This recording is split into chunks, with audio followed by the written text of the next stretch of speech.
Feminist art emerged in the very early 1970s. It was characterized by, among many attributes, collaboration.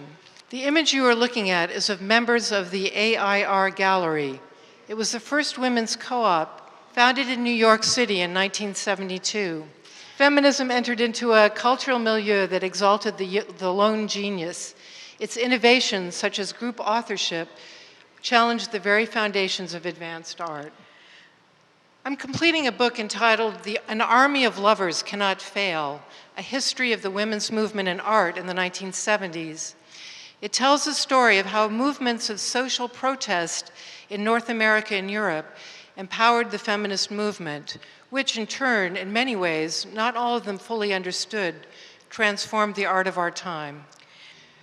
Most of you know the history of modernism from its beginnings in the 19th century, throwing aside the traditions of the past in a spirit of experimentation, and challenging art's deceptions such as verisimilitude, its bourgeois conceptions of ownership.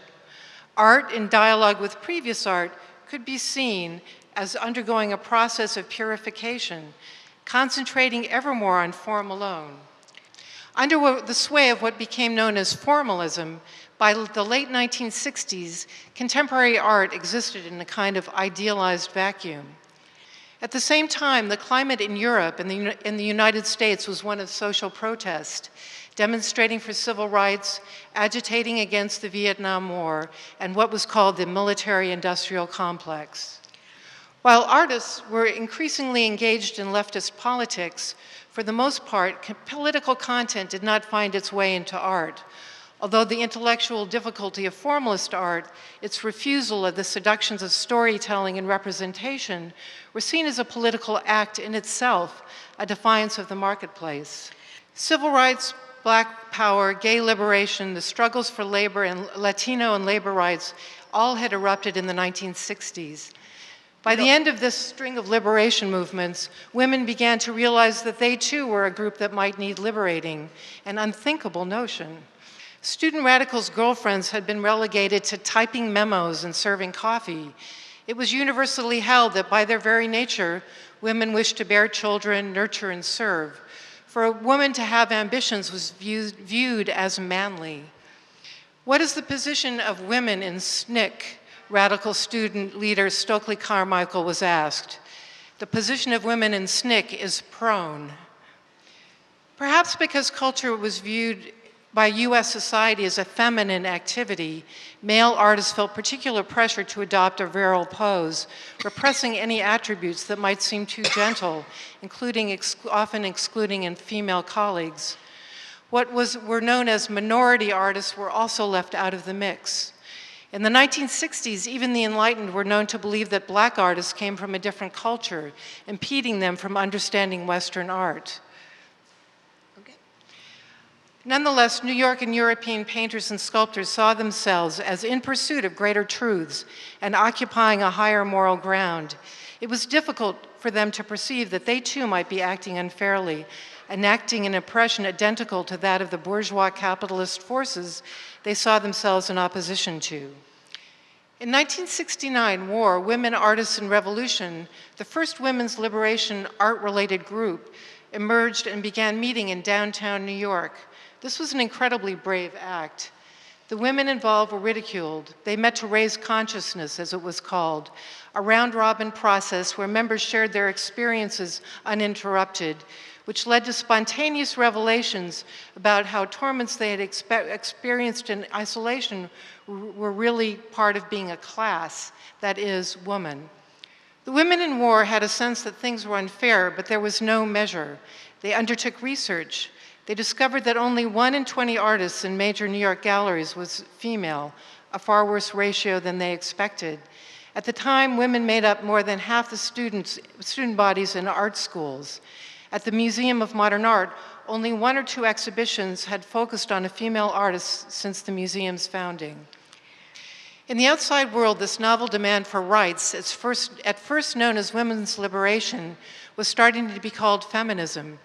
New concepts began to be explored, a questioning of what had seemed eternal principles, that males were inherently stronger, more intelligent, that women longed to nest, were inherently attracted to pretty things, that housework was the domain they were suited for, that they would feel unfulfilled without having children.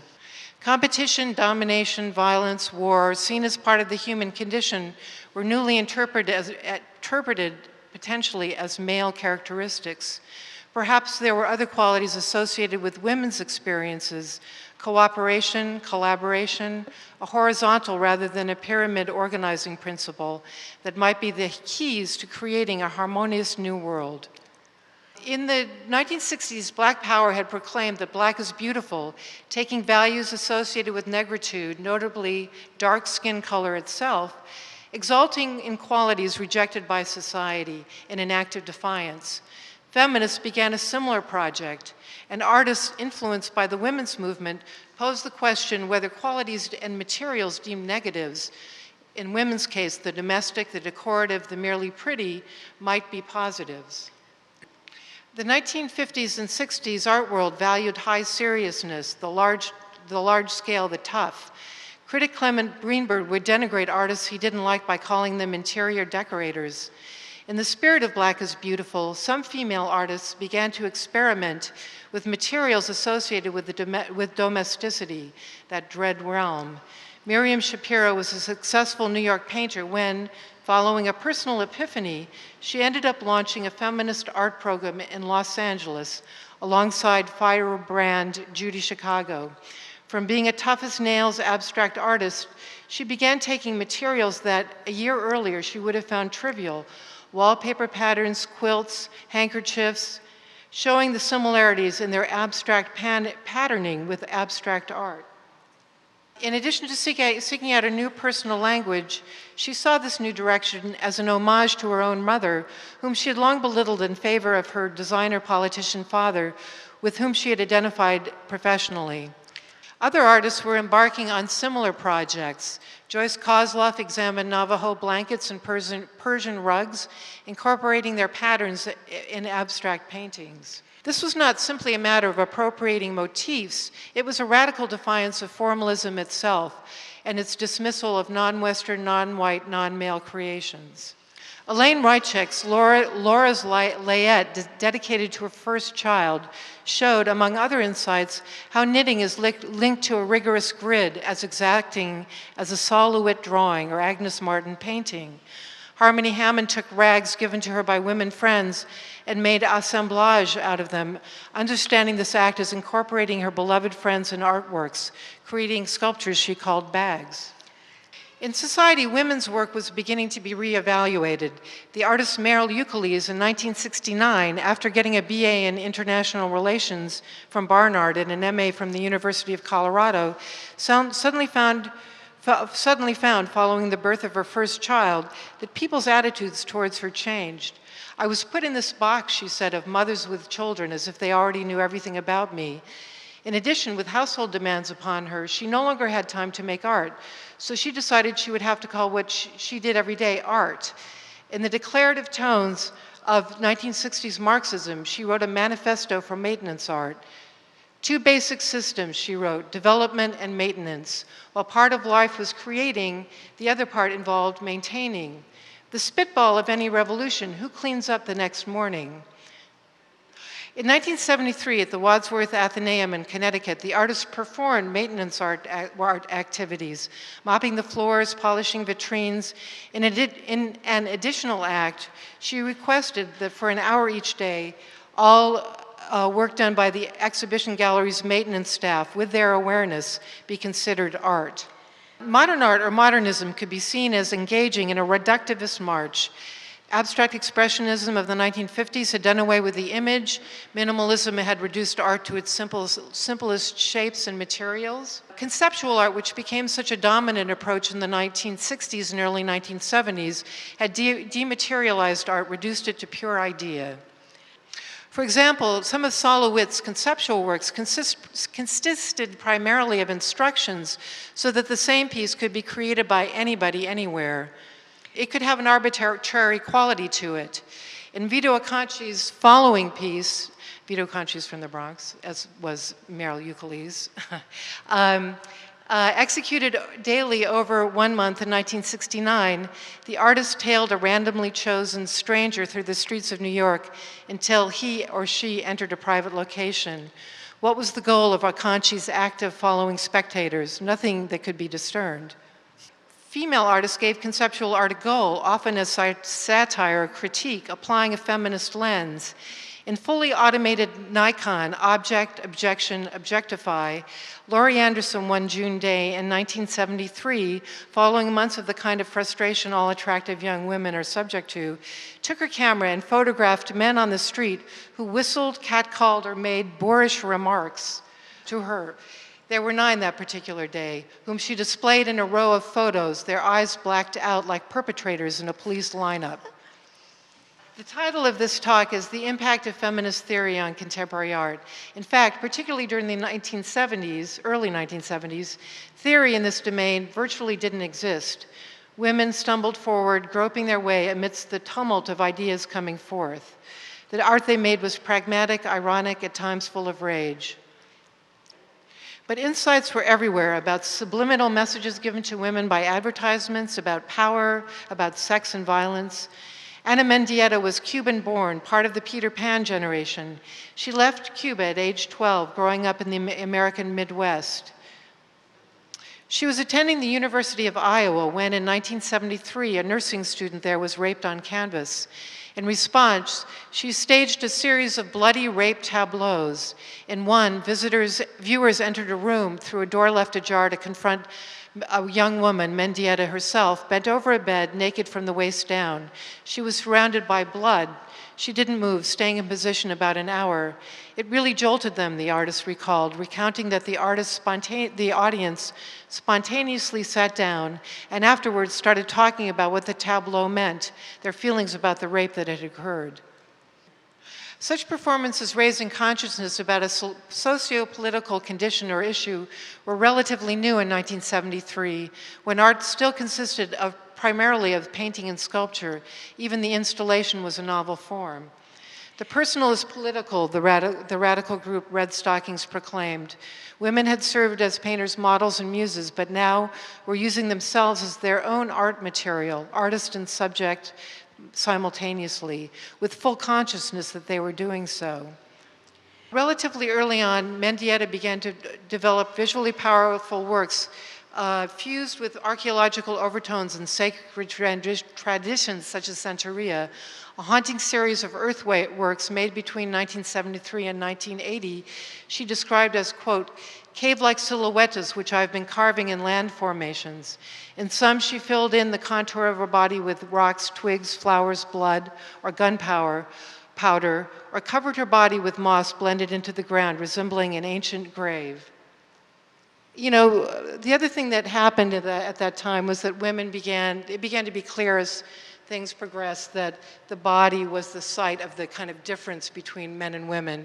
And a lot of women began to deal with the body directly as sort of speaking about these issues of not just gender, but the origins of gender. This is Hannah Wilke, who you know, was a well-known body artist in the United States. Okay. Yeah, she made little sort of vagina-shaped pieces of gum and put them around on her body.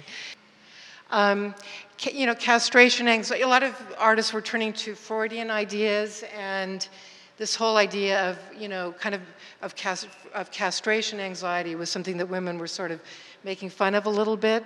So Valley Export created this outfit called Genital Panic Action Pants. So they were leather trousers that had the kind of like the crotch cut out of them, so you had to see the, you know, in castration anxiety, the idea is that the male is traumatized by seeing the woman without the phallus, which he perceives as a wound or lack, and that's there, you know, there it was. So there were a lot of riots that occurred because of when she wore this.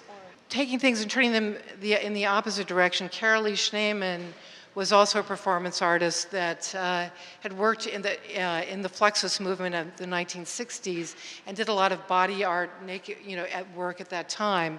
But with feminism, she began to take the themes that she had used earlier that had to do with sexuality as a healing force and began to look at it from a feminist point of view.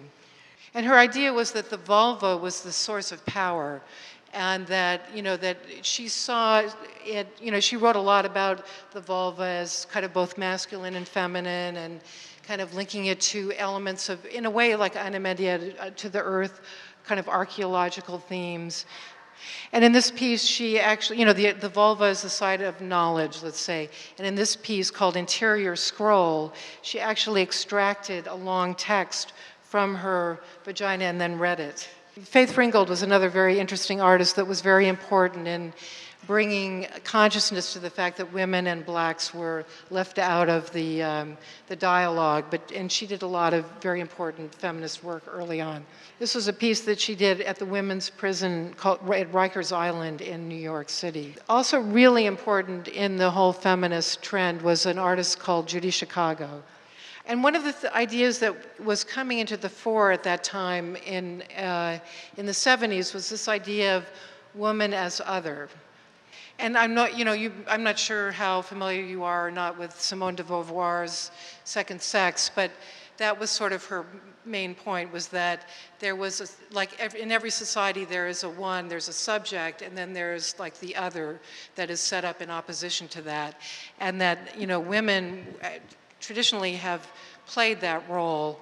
And, one of the things that feminism did was to explore the other as an equal voice to the subject, so that you had an alternative voice that had an equal reality. One of the things that was really interesting that Judy Chicago did was she felt that art education for women had really suppressed women's true instincts. So she felt like women would go to art school, and that at that point all studio art teachers were males, so she felt that they would sort of suppress women and then not let them sort of develop their own content. So what she did was take this group of women students and have them use a bunch of exercises like consciousness raising, journaling, different sorts of exercises to find their own content and to take material, no matter how trivial, like it could be lipstick, or I had a bad day, or I burped, or whatever, and to use that no matter how ridiculous it was, you could use that as the formation of art. And so there was an installation called Woman House that this group of women put together using this material and their imagination and their associations with, the house, the home, their childhood. For example, this was the Nurturant Kitchen, which had on the walls these shapes that were they were like fried eggs, but they were also breasts simultaneously. So there were all this sort of fantasy, deep resources. In the 80s, a lot of male artists returned to figuration, which were ideas that women had developed to some disdain in the 70s. Eric Fischl is a painter that was very, widely celebrated in the 80s, and he was at Cal Arts at the same time as Woman House, and he's acknowledged that seeing Woman House helped him develop this new material about, sexuality, male sexuality, his childhood. So works like this Sleepwalker and this, Bad Boy, these were all things that he acknowledges that he was influenced by seeing Woman House. And he cited in particular this work by Judy Chicago, Menstruation Bathroom in Woman House. A couple of points that I want to make, just also that, that women's art that also had effects in other ways. This idea of otherness began to be used for other sectors besides women. So it began to be applied to race, as in the work of Adrienne Piper, who did this work, The Mythic Being, where she dressed up as a black working class male and, began to deal with that as a confrontation. And then there was also just finally, the idea of the malleability of gender and gender as performance, which a lot of women artists began to explore, that gender is not an unchangeable essence, but it's something that can be, it's a performance, it's a kind of performance. The idea also of the criticality of art, that art adapting a sort of critical, deconstructive idea was something that was ushered in by women's art. You know, the idea of the male gaze, that the gaze has a gender to it, and women beginning to sort of deconstruct that and look at what that kind of content is within art. So my point being that a lot of the types of work that are done today, the kind of criticality of the image, the art of identity politics, art about identity, about place, a lot of that has its roots in this work at that time. It was all done by these amazing women, many of which are in this image. So that's it.